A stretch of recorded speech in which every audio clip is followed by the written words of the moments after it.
మన పురాణాల ప్రకారం సీతా నవమిని జానకీదేవి జన్మోత్సవంగా జరుపుకుంటారు. వైవాహిక జీవితంలో ఆనందం, శాంతి కోసం సీతామాతను పూజిస్తే ఇంట్లో ఆనందం వెల్లివిరుస్తుందని పండితులు చెబుతారు. తమ భర్త ఆయుష్ కోసం ఉపవాస దీక్షలు చేయడం ఈ సందర్భంగా ఆనవాయితీ. పురాణాలకు సంబంధించి ఓ కథ ఇందుకు సంబంధించి ప్రచారంలో ఉంది.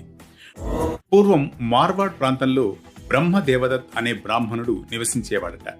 అతని భార్య శోభన చాలా అందంగా ఉండేదట.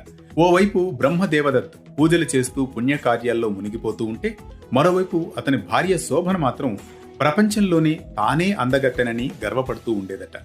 ఒకరోజు శోభన కంటే చాలా అందంగా ఉన్న కొందరు అతివలు గ్రామానికి వచ్చారట. దీంతో వారిపై కోపం, అసూయతో ఆమె గ్రామం మొత్తాన్ని తగలబెట్టేస్తుంది.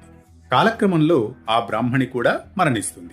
తరువాతి జన్మలో ఆమె చండాలినిగా జన్మనెత్తుతుంది. ఈ జన్మలో మాత్రం ఆమె సీతాదేవికి గొప్ప భక్తురాలు.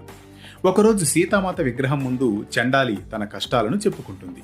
అప్పుడు చండాలికి సీతామాత అనుగ్రహం వల్ల తన పూర్వజన్మ జ్ఞప్తికి రావడంతో పశ్చాత్తాపడి వైశాఖ మాసం నవమి రోజున ఉపవాసం ఉండి పూజ చేస్తుంది.